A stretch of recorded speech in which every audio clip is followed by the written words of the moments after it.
You can see which way the steam glow goes. It's been going towards the driver's side the whole time. So that means that's the way the flame has been going. And also this is at a dangerous angle. It does look like it could slide maybe towards me or the back. Well, this is incredible. I don't feel dizzy after cooking now. I've made sure that I kept a good amount of airflow. So this is a big concern for winter time. How do I cook and keep everything warm but also have a good airflow? Alright, so I'm crushing up some hops. I've never done this before, but it does seem to crush pretty easily. Crush it into a fine powder and then just try to slam it. I've never done this before with hops. It does crush down to a nice fine powder. I think I'll mix it with water and slam it, hoping to relieve my fatigue. Either this will make me go to sleep or it'll relax me so I get some energy. What the?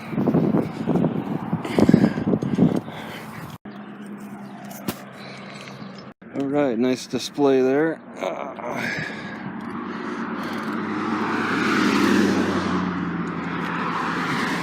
Alright, there's this store called Grocery Bandit, and it might be closing soon. There's a raccoon on a cart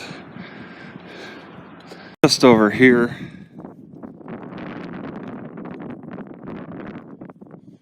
I saw some people in front. Grocery Bandit. And it's open, who knows what time. Looks like a lot of crap in there, oh my god.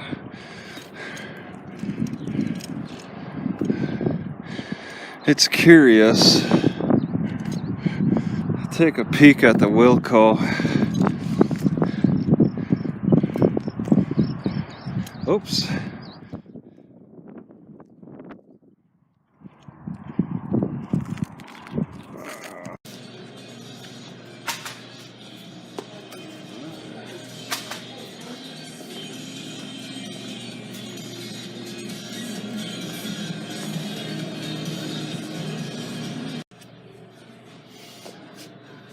Saw some large buckets here. 35.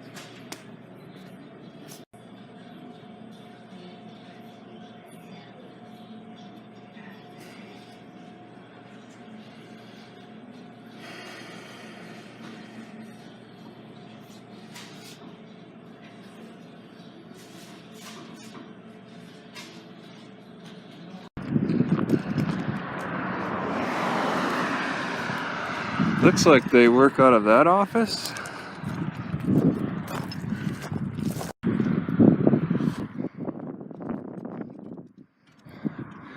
Alright, I'm on Northeast Lamonta and Unknown.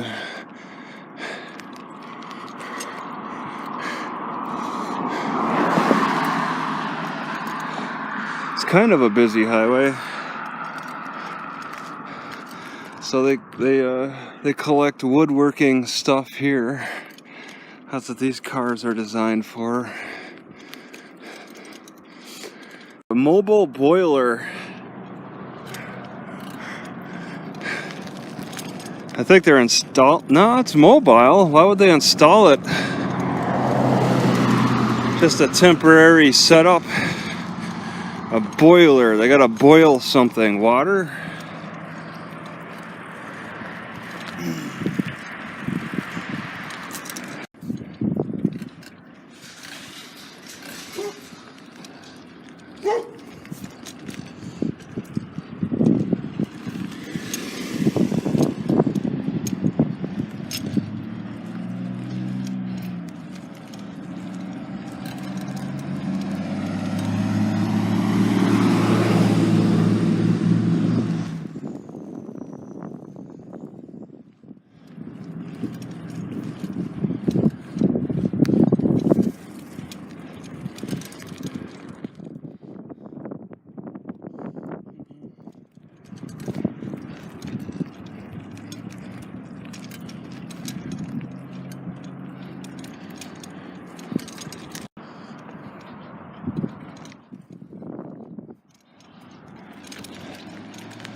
I'm a little disoriented. They removed the electrical outlet on this house.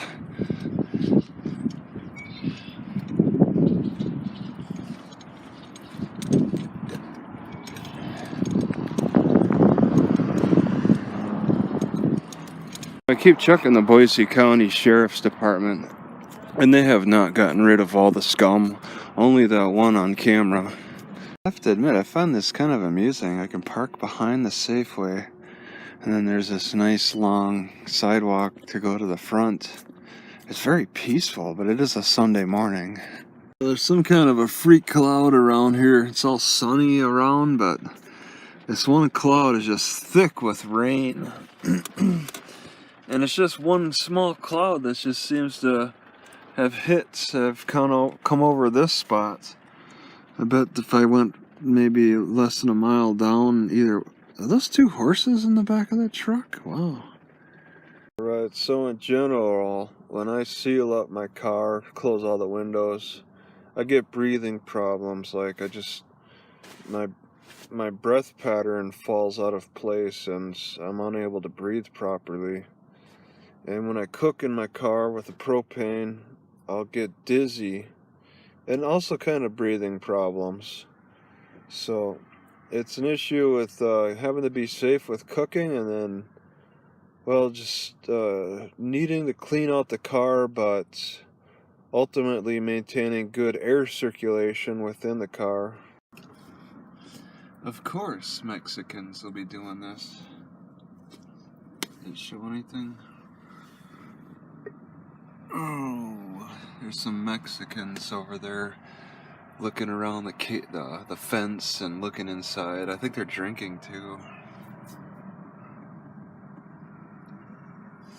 I'm gonna have to check that out later. I also say that Mexicans love to walk. I think they like it. Alright, and it's being perpetuated. My observations are being further advanced here in Madras, because I've noticed in many other cities it tends to be the pedestrians tend to be Mexican in larger numbers, particularly when there's more Mexicans around. When you go to white cities, you hardly see any pedestrians walking up and down the streets, as opposed to Mexican cities. A lot more Mexicans will walk. And it doesn't even matter what age. Young families to older Mexicans, they'll do it. They'll walk. They'll make those treks. I find myself curious frequently, asking, what do you have and where are you going, when I see these trucks? That one's pretty obvious. You know, I would think Mexicans would be very welcome on Indian reservations. Indian reservations have their own governments. Why hasn't there been like Indian reservations who've declared themselves sanctuary reservations? Why don't we have sanctuary reservations instead of sanctuary cities? So I guess a story is forming as I'm hanging out here. There's 4 Mexicans that were hanging out, drinking, I think, alcohol over there, and they left like an orange shirt. And now a dude just came up on his bicycle, an old dude, maybe in his mid-50s, took the orange shirt, it's an orange traffic vest, and he was piecing through like other things that seem to have been left behind by these Mexicans. The Mexicans only hung out there. They bought like maybe beer at the Safeway and then went over to drink for like 10 minutes, and then they walked in front of me and then walked over here and started looking in the, I'm guessing, the food bin where the Safeway throws away the food. And then they spent like a good 2-3 minutes looking through the fence, because there's a fence that protects. I don't know how they expect to get in there. I have to walk over there and take a look. If they're looking through the fence, and that's the only way to access the garbage, besides however else it's accessed. If you see food in there, how are you going to get it? But they looked, and then they headed off, and that southern direction. And they left it behind their orange vest, which now is the property of that old man's.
Sandy, I'm transferring Eric from the county counsel's office.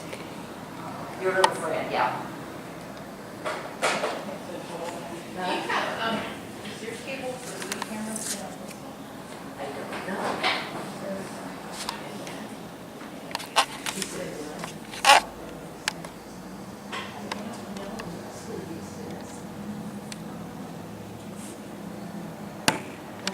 I guess it is the same. Okay. I will.